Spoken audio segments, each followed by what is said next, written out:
Vishwasri Jampati Brahma Vishwasri Jampati Yasyambasi Sayanasya Yasyambasi Shayanasya Yoga Nidram Vidhanvataha Yoga Nidram Vidhanvataha Navi Vidham Ujadasi Navi Vidham Ujadasi Brahma Vishwasri Jampati Brahma Vishwasri Jampati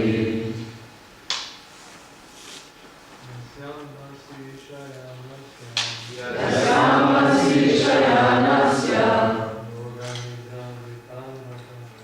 Yoga Nidram Vidhanvataha Navi Vidham Ujadasi Brahma Vishwasri Jampati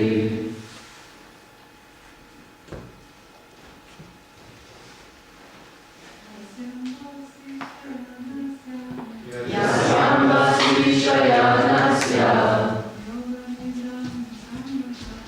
Yoga Nidram Vidhanvataha Navi Vidham Ujadasi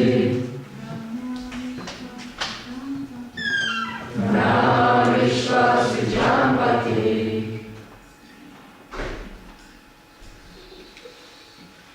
Yasyambasi Shayanasya Yasyambasi Shayanasya Yoga Nidram Vidhanvataha Yoga Nidram Vidhanvataha Navi Vidham Ujadasi Navi Vidham Ujadasi Brahma Vishwasri Jampati Brahma Vishwasri Jampati Prabhupada once said that if we repeat the verse 10 times, we will learn it and memorize. So that was 7 times so far, including I chanted 3 times. So we need 3 more. Yasyambasi Shayanasya Yasyambasi Shayanasya Yoga Nidram Vidhanvataha Yoga Nidram Vidhanvataha Navi Vidham Ujadasi Navi Vidham Ujadasi Brahma Vishwasri Jampati Brahma Vishwasri Jampati Yasyambasi Shayanasya Yasyambasi Shayanasya Yoga Nidram Vidhanvataha Yoga Nidram Vidhanvataha Navi Vidham Ujadasi Navi Vidham Ujadasi Brahma Vishwasri Jampati Brahma Vishwasri Jampati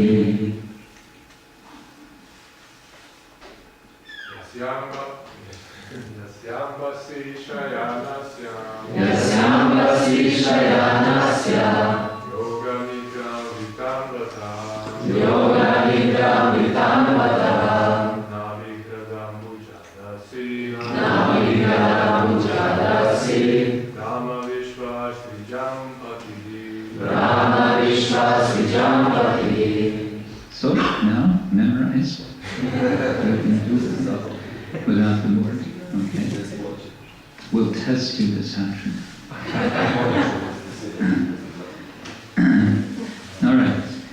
Yasya, Yasya whose, ambasi, Ambasi in the water, shayanasya, Shayanasya lying down, yoga nidram, Yoga Nidram what means yoga nidra? Yogijski san, znači. Yogijski san. Sleeping. What kind of sleeping? Yeah, okay. Conscious sleeping. Okay. Prabhupada's definition, sleeping in meditation. Sleeping in meditation. What are you doing, Prabhu? I'm sleeping in meditation. Vitanvata, ministering. which means executing, making happen. It's a little too strong amplification, I think. Okay. Navi, navel, as in, we say in English also, belly button. Rada, out of the lake.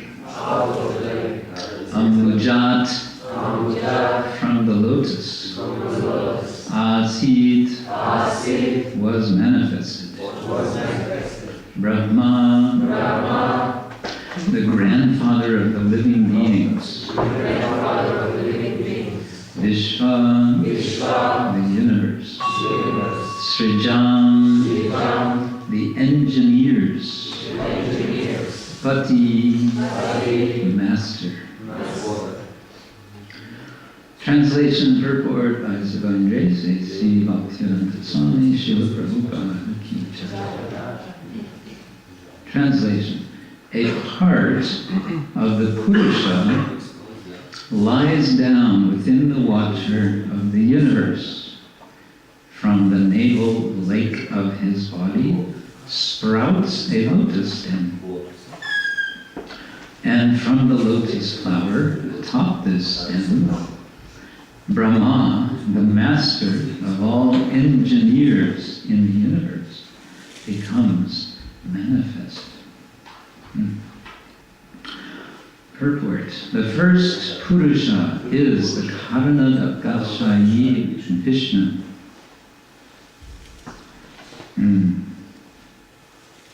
Udaka, by the way, means water, and Shayi means one who lies down. A Shayin. Yogi, Yogin. In the stem form, Yogin, Yogi, Swamin, Swami, Shayin, Shayi. So a Shayi is one who lies down. And Udaka Shayi is one who lies down in water. I think I'll go lie down in some water just now. No. Vishnu can do that. Karna Udaka Shayi is one who lies down in the Karna ocean, in the ocean of causes. Okay. From his skin holes, innumerable universes have sprung up. In each and every universe, the Purusha enters as the Garbhodaka Shayi Vishnu. So again, we have Shayi, one who goes down, Udaka in water.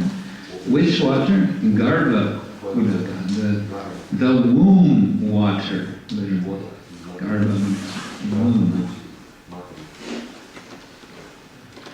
He is lying within the half of the universe, which is full with the water of his body. And from the navel of Garbhodaka Shayi Vishnu has sprung the stem of the lotus flower, the birthplace of Brahma.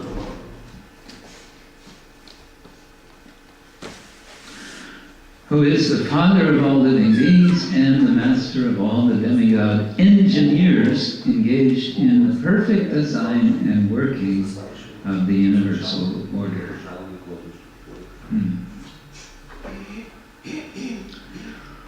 Within the stem of the lotus, there are 14 divisions of planetary systems, and the earthly planets are situated in the middle. Upward, there are other, better planetary systems, and the topmost system is called Brahmaloka or Satyaloka. Downward from the earthly planetary system, there are 7 lower planetary systems inhabited by asuras and similar other materialistic living beings.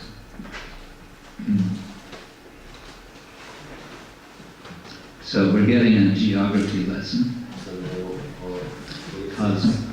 Cosmic, Puranic cosmic geography. Continues. From Garbhodakashayi Vishnu, there is expansion of the Kshirodakashayi Vishnu. So, Kshirodakashayi means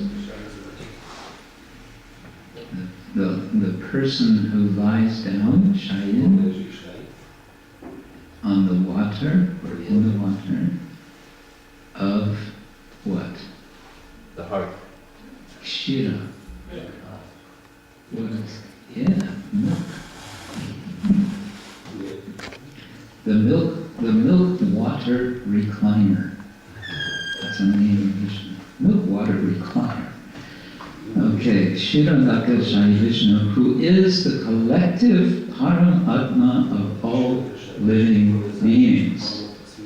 He is called Hari, and from him all incarnations within the universe are expanded.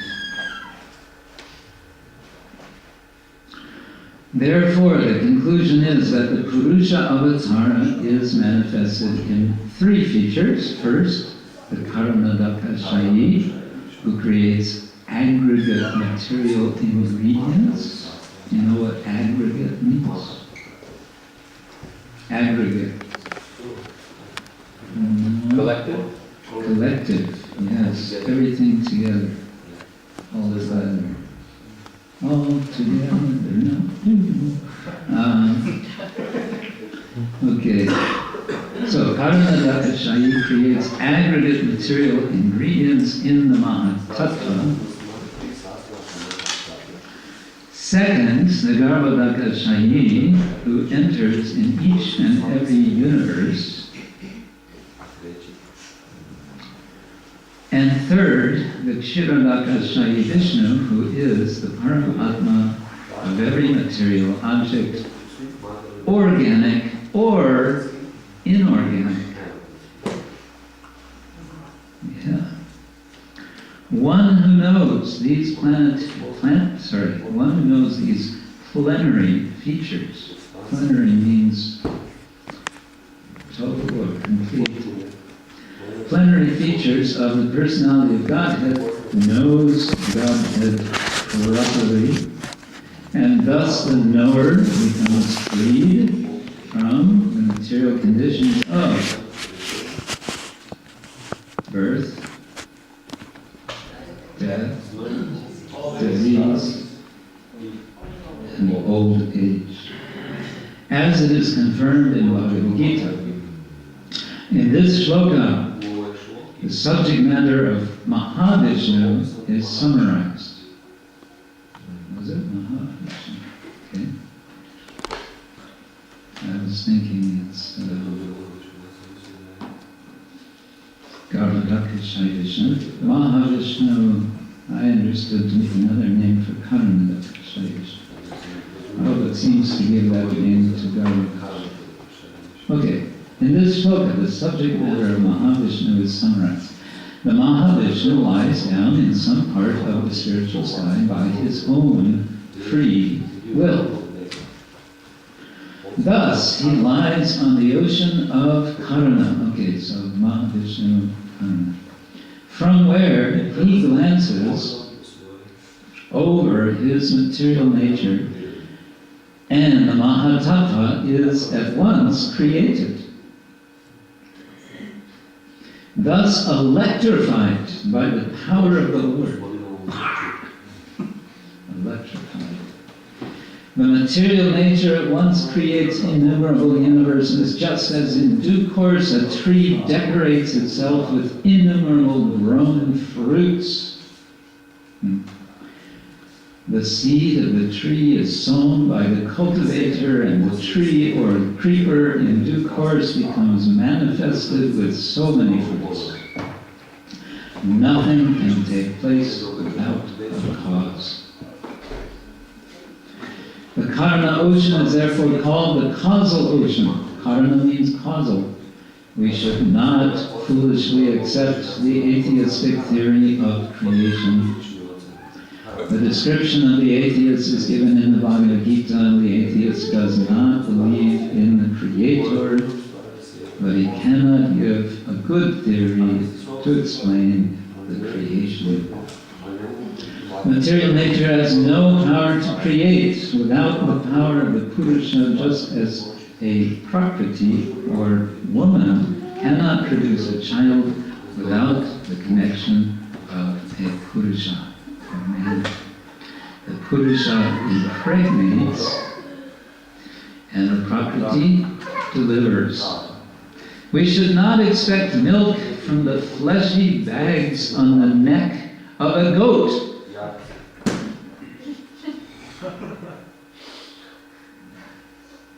Did you know that goats have nipples on their neck?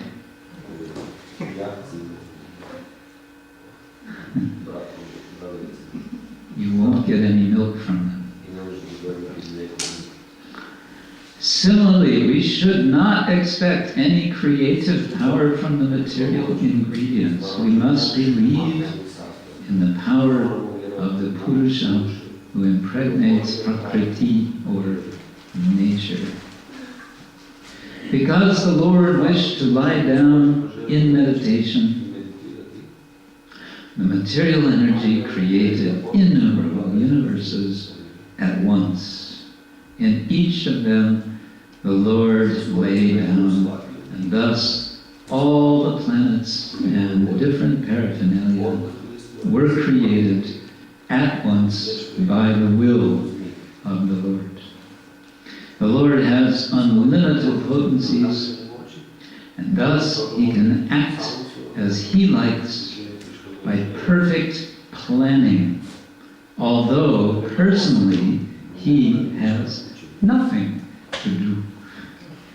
No one is greater than or equal to him. That is the verdict of the Vedas. And so ends Prabhupada's purport in this verse. So we'll have a quiz about all this information this afternoon.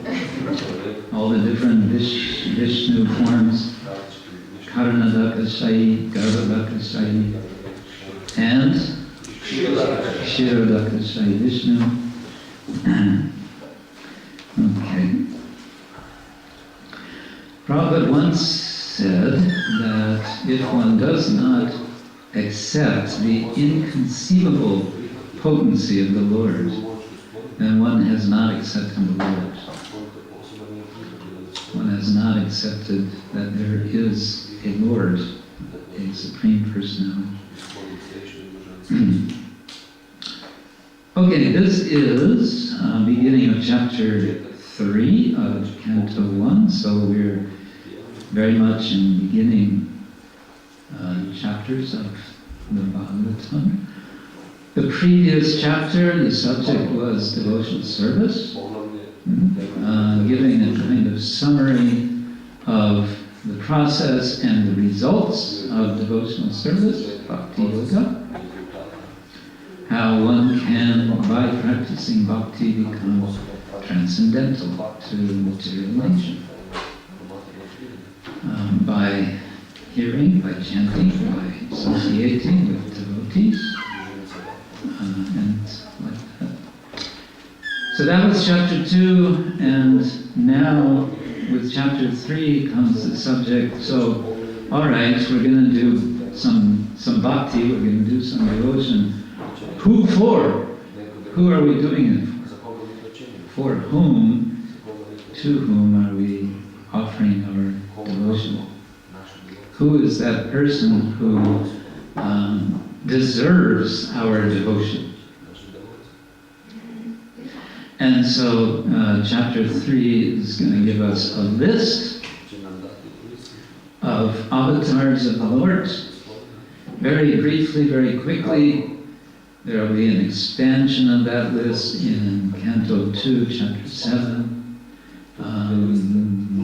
And then you can say Cantos 3 through 9 are further expansions telling us about the details of not all, but many of the avatars listed.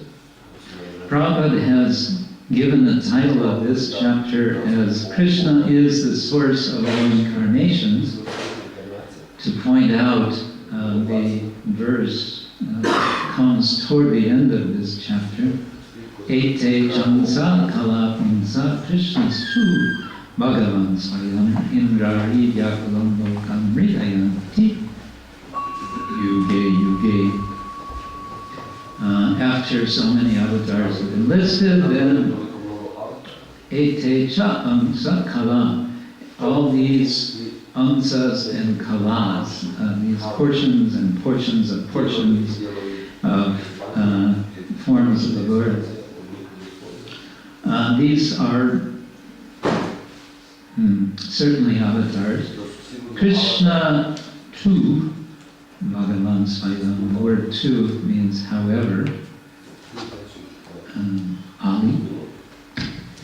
And so although there are so many avatars, one of them is Bhagavan Swayam, is Bhagavan himself, is the source of all the others. And so Prabhupada wants to point this out as the sort of main lesson of this chapter by giving this title of the chapter. Krishna is the source of all incarnations.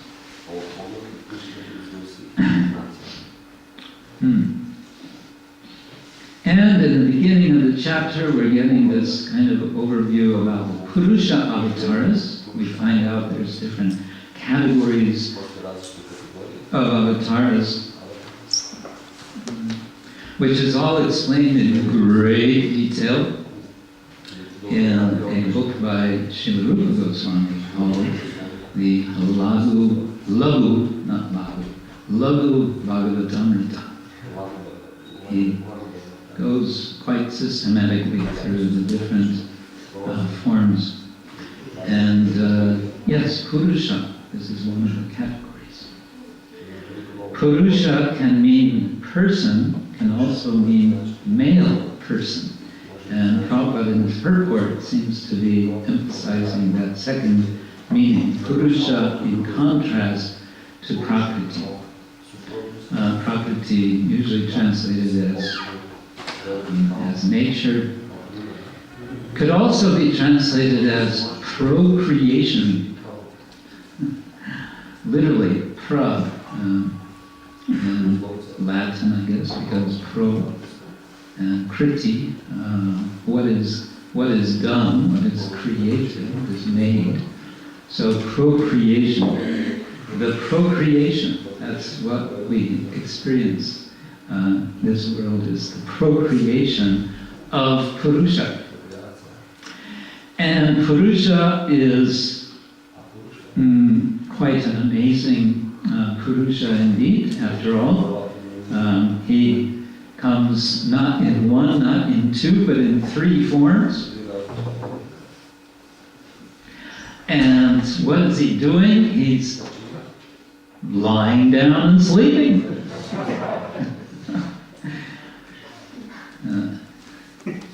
You've probably seen pictures of Atlas, the Greek god who is holding up the world, very muscular, he's straining, he's holding up the world.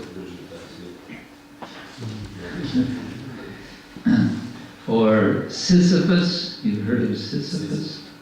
What does Sisyphus do? Yeah, he's rolling a big stone up a hill. And as soon as he gets to the top, what happens? It rolls back down. And then what does he do? Again, rolls up. And yes, he's been cursed to do that eternally. So as we speak, somewhere, Sisyphus is rolling his rock. So, this is not Vishnu.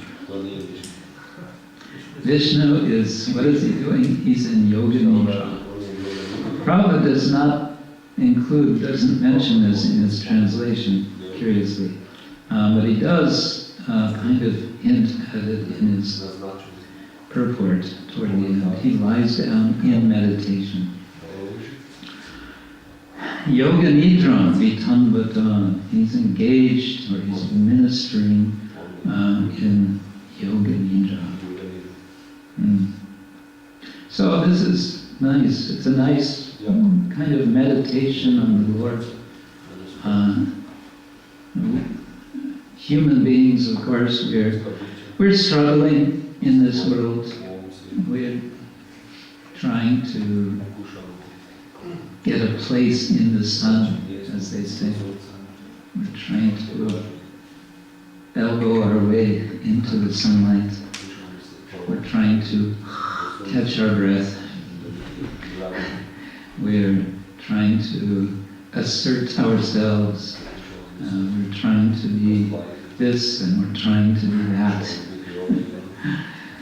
And Vishnu, what is he doing? He's lying down and meditating. And out of that he's creating everything. There's a nice story in the Brahma-Vaivarta Purana.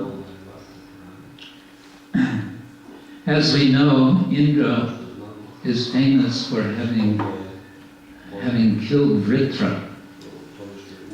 This is one of the most celebrated events in the Rig Veda. Indra uses his lightning bolt and he smashes Vritra. Vritra, it's not mentioned in the Bhagavatam, but in the Rig Veda it's mentioned. What is the problem with Vritra? The problem is he's holding back the waters of well-being, of life in the world. There's no water. Everywhere is drying out because he is not allowing the water to flow. Therefore, Vritra is also identified as a rain cloud. It has the rain in him, but he won't release it. And that's when Indra, with its lightning bolt, he opens up the cloud demon Vritra, who is also described as a great serpent, in China they have dragons, so Vritra is a dragon. So he smashes, and then again water comes, and everything's very nice. Now, prior to this, the demigods were also suffering because there was no water, and their residences were becoming completely dried up and crumbling. They were just, everything was so dry that they were crumbling. So Indra's palace, or his city, Amaravati, was like a crumbled, it looked like Aleppo in Syria. You've seen pictures. Anyway, so now the water flows, everything's nice, great. Okay, time to rebuild Amaravati. So Indra calls Vishwakarma, the cosmic architect, builder.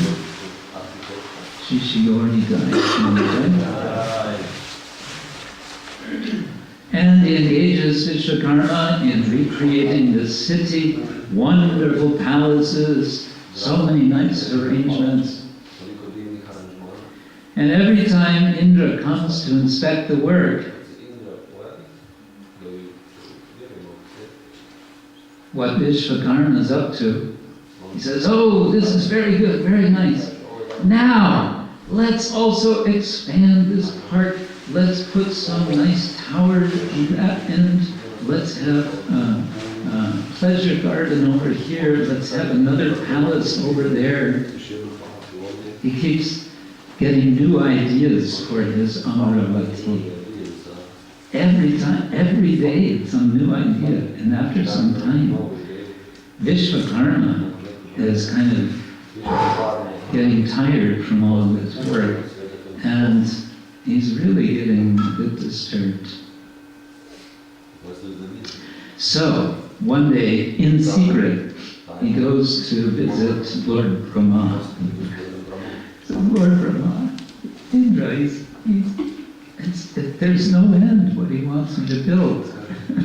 Something he could do. And Lord Brahma says, no worries, we'll take care of it. You go back and everything will be worked out. That's all he says. Okay.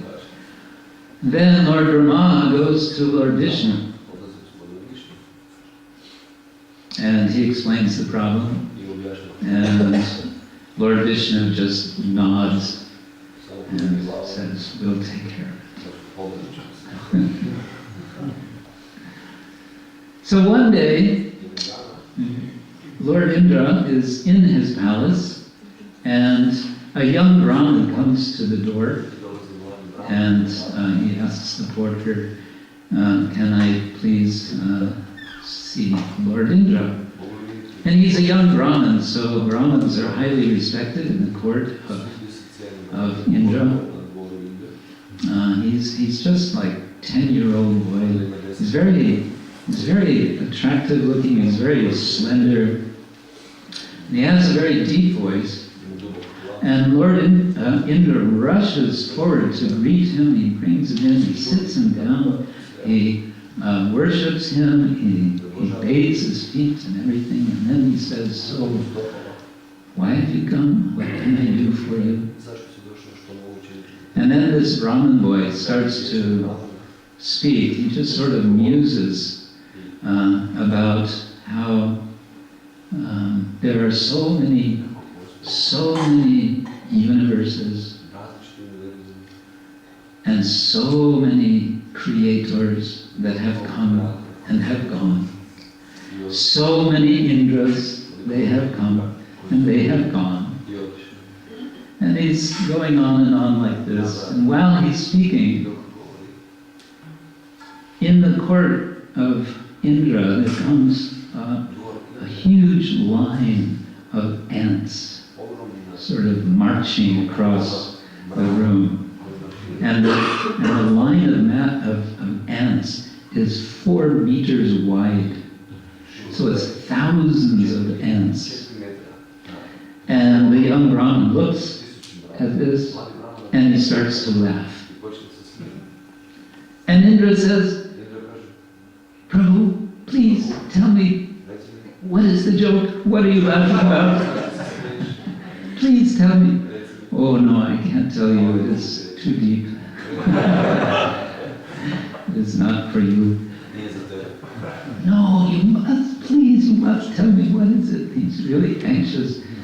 Please. So he's just throwing himself at the feet of this Brahmin boy, and the Brahmin boy says, all right, well, I just couldn't resist laughing because all these ants, what's the Croatian word? Gram?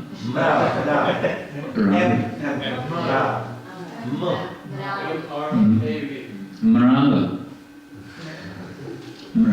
All these Marava. I said I couldn't resist laughing because I happen to know that all these ants used to be Indras.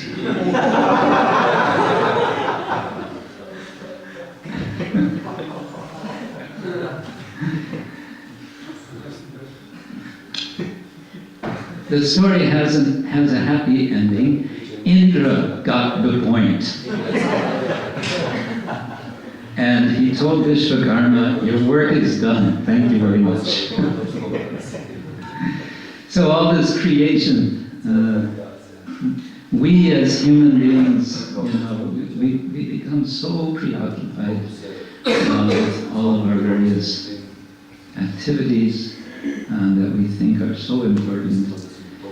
But actually, there's something else going on. There's a whole another dimension of which we as devotees are aspiring to be part of. That's the challenge for us as devotees, because we find ourselves, in one sense, straddling two worlds. You know the word straddle?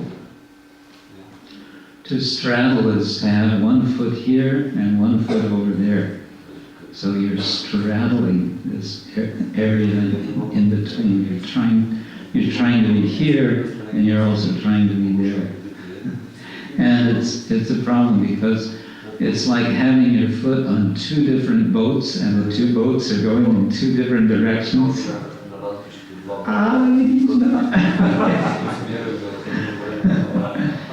Yeah.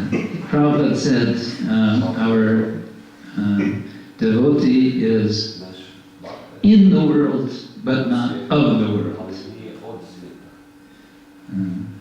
Yeah, so we're here, but we're sort of also not here. But then again, we also want to be responsible. We are in the world. It's not that we're just in the clouds. Right? So devotees are able to respond. So this is our challenge as devotees, to be in two worlds at once, preparing ourselves to go to the spiritual world. That's the idea. One example is given of the worm. We're talking about ants, so now it's time for worms. What's the word for worm? C-R-V. Saruf. Okay. Devotees engage in devotional service. Oh no. Okay. Sorry.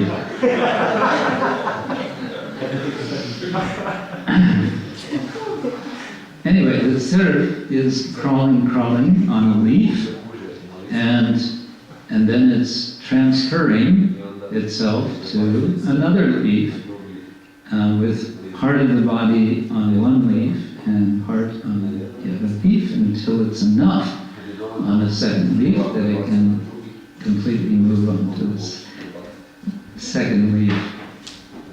Yeah, so Prabhupada emphasized so much that it's a gradual process, and this is part of the process, and it's an essential part of the process, that we hear about this higher dimension of life, because we want to identify with that. That's what we want to identify with.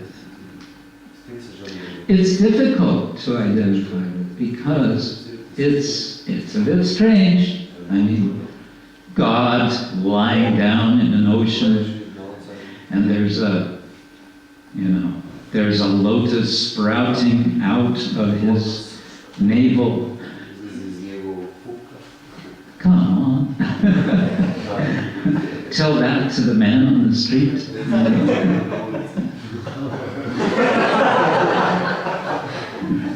Did you know?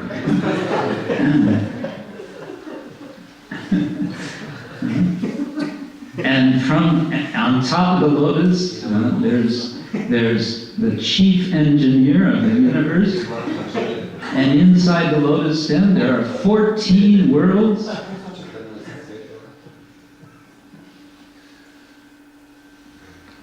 Are you all right? We have an institution in the center of the city for people like you. Okay. Yeah, it sounds crazy. Or it sounds so crazy that it must be true.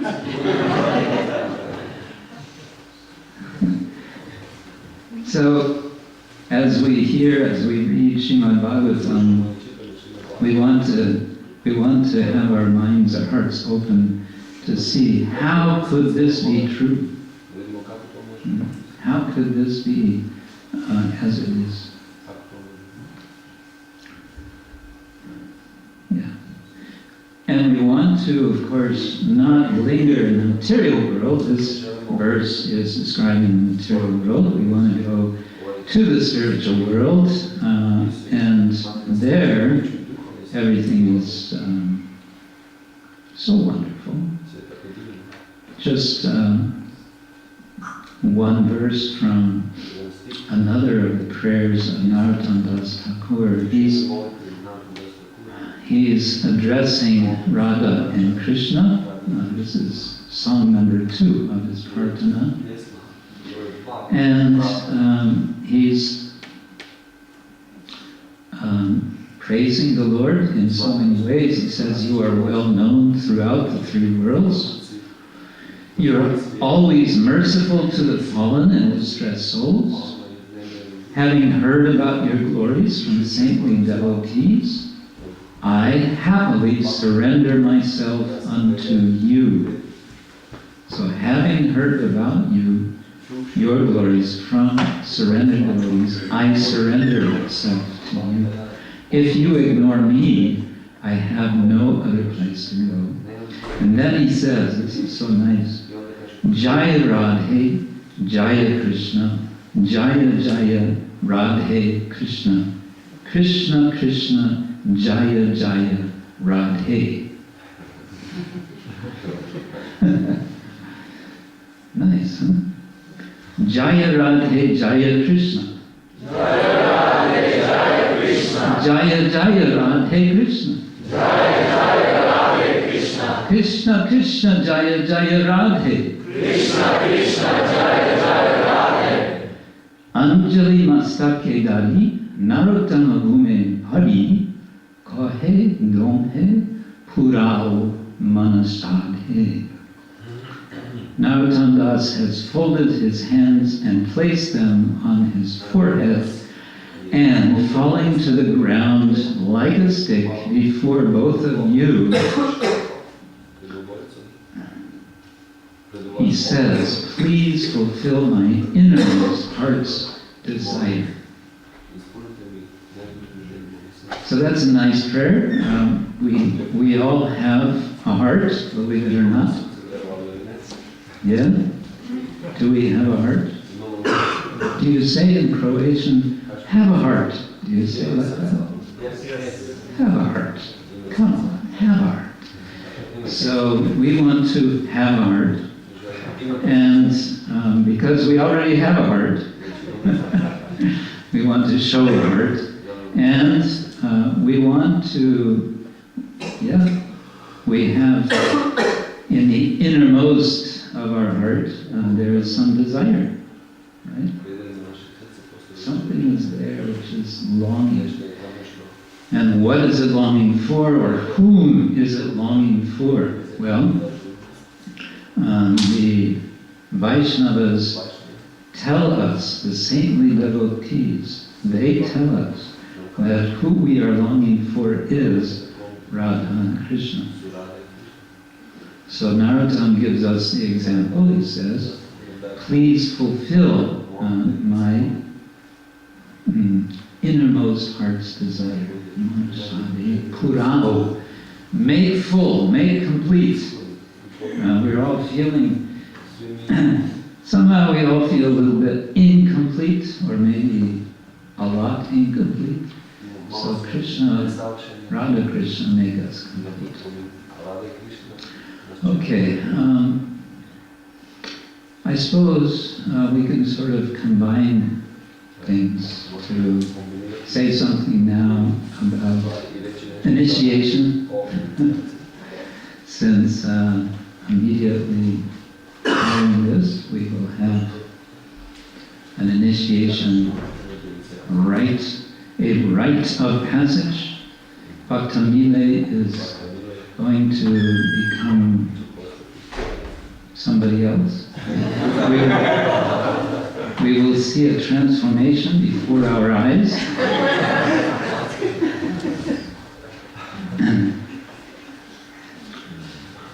So this, as many or most of you know, is about a formal recognition of a devotee, and the recognition is a recognition of the determination of commitment to the practice of what Srila Prabhupada called Krishna consciousness, Krishna Bhavanamrita, and this commitment has many different dimensions. We can say the most visible, or I don't want to say external, but because it's also deep. But we make a commitment, of course, to chanting Krishna's names, and Srila Prabhupada gave a numerary standard of chanting. This is one way that we show devotion. Because devotion is not just a matter of saying, oh, I'm so devoted. We can say so many, oh, I love you, but give me, or whatever. Devotion is demonstrated, and therefore Prabhupada often said, most of the time he translated the word bhakti as devotional service. So we are practicing devotional service, the core, the essence, the most important activity of which is chanting Krishna's names. Hare Krishna, Krishna Krishna, Hare Hare, Hare Rama, Hare Rama, Rama Rama, Hare Hare. We know there are aparadas which we want to avoid when we chant. And you could say that the other side of the commitment that we are making in formally accepting initiation is we're committing ourselves to avoid these aparadas, to make it our aim in life to avoid these offenses. Maybe it's not that we can completely avoid from one day to the next. The last of the 10 offenses, in one sense, I think, includes all the others. Shudvapi namamahatnyam yapriti rahito adama ahanmaneti paramo namni so api aparada krit. Shudva api, even though having heard about the glories of the holy name, the Mahatmya, the glories of the holy name,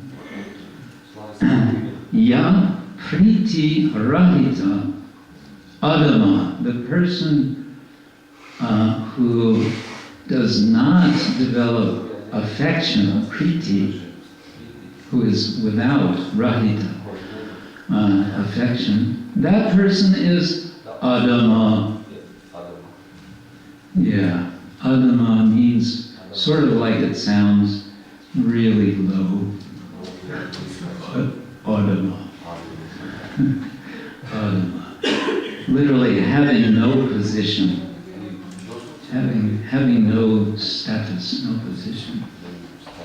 Ya priti rahitodama aham mama iti, thinking aham mama, aham mama, aham mama, mama, mama, aham.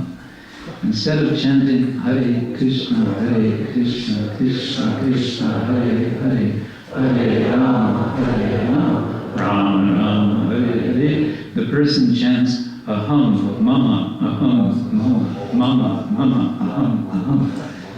I and mine, I and mine, mine, I. Ya, moya, moya, ya. Ahamameti parama, making this mentality supreme. Ahamameti parama.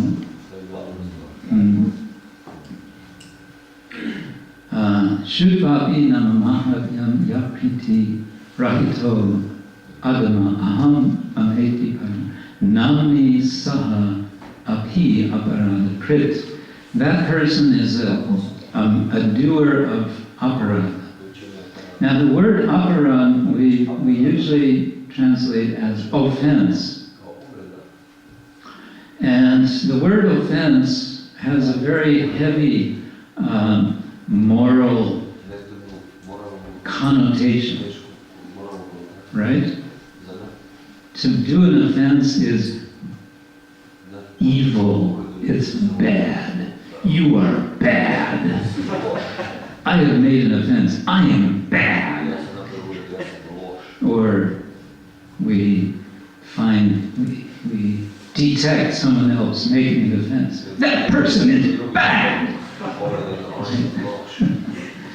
But also the word aparada can mean mistake, error, mistake. When someone makes a mistake, we don't say they're bad, we say, oh, they made a mistake. Mistakes can be corrected. So there is a more neutral sense to the word aparada. In either case, our acharyas connect this word with the name Radha. It's what scholars would call folk etymology. Aparadha, away from Radha. So, in either case, we can say that to make aparadha keeps us away from Radha. Because Radha is she who makes it possible. She is the via media through whom we may approach Krishna. Right, so we want to avoid the aparadhas in chanting Hare Krishna. How to avoid? The key is we want to work on the sense of aham mama, that I am in the center. We want to put ourselves just a little bit to the side and make some space for Krishna. We're not throwing ourselves out the window. We're not rejecting ourselves. We're not rejecting our mind or our intelligence or our talents or anything. We're bringing all of this to serve Krishna. And that makes for empowerment in Krishna's service. That's what we all are looking for. That's the fulfillment of the heart's deepest desire.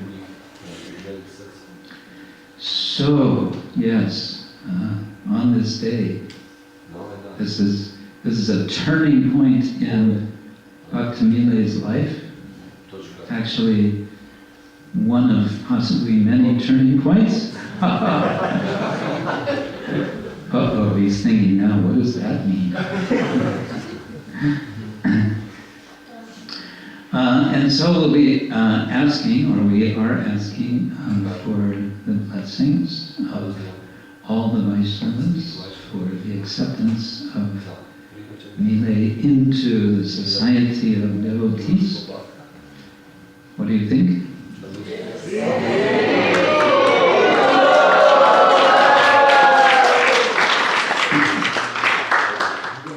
And of course, we are asking for the blessings of Srila Prabhupada, who has made all of this possible for all of us. None of us would be sitting here without Srila Prabhupada's mercy. And Srila Prabhupada sees his accomplishment as simply following the direction and the order of his guru, and Srila Bhakti Siddhanta Thakur, and so on, all the way back to Krishna. So we are invoking, we are begging for their blessings, and that this initiation will be accomplished. I was thinking about this some days ago. It's just something to think about. Sometimes I like to share my speculations with the devotees. I always preface them by saying this is a speculation, so you don't have to accept it. But I can get some response this way, and then I can decide, I can get a better idea if I'm on the right track. Actually, it was in early February. I was in Sridhar Mayapur, and I was in the Srila Prabhupada's Pushpa Samadhi early morning, and I was chanting japa. And I was sitting in front of Srila Prabhupada's Murti there and just chanting japa. And then I suddenly had this quite strong thought. I don't want to say that Prabhupada gave me the thought. I mean, you know, I could say that. That would sound more dramatic and it might be more convincing. But I had this thought, and it was, anyway, it was, the circumstances I thought were favorable. And the thought was this, that when someone receives mantra, confirmed, when anyone of any gender, of any class or any tribe or whatever, receives a mantra, that person becomes a recipient of the mantra and thus becomes empowered with that mantra. And that mantra, if the person is following the directions of Guru and Acharyas and Shastra in chanting the mantra, then that person becomes a carrier, a vehicle of the mantra. And as a carrier as a vehicle for the mantra, that person potentially, and there may be different considerations, but potentially that person becomes one who can give that mantra to others. That is the essence of what is called Diksha in Sanskrit. Interesting thought, isn't it? Something to think about. Okay, I'll leave it at that. I'll let you think about that. But it suggests, for our immediate circumstance, that receiving mantra is actually a big responsibility. Of course, in another sense, we can say, and this is quoting Prabhupada, so not speculation, with regard to the Maha Mantra, he said, anyone who is chanting the Maha Mantra has received the mercy of Sri Chaitanya Mahaprabhu. So whether already formally initiated or not, if somebody is chanting regularly Hare Krishna, then Lord Chaitanya is giving blessings, has given them mercy. That's pretty, as we say in American slang, that's pretty far out. Hare Krishna. Okay, so should we have questions? Maybe not. Maybe we should proceed to our procedure. Yeah? Yeah. afterwards we'll proceed to our procedure. I will say at this point, thank you, and Grantaraj Srimad Bhagavatam ki, Shri Prabhupada ki, Gaur Premanande. His Holy Krsna Ksetra Swami Maharaj ki.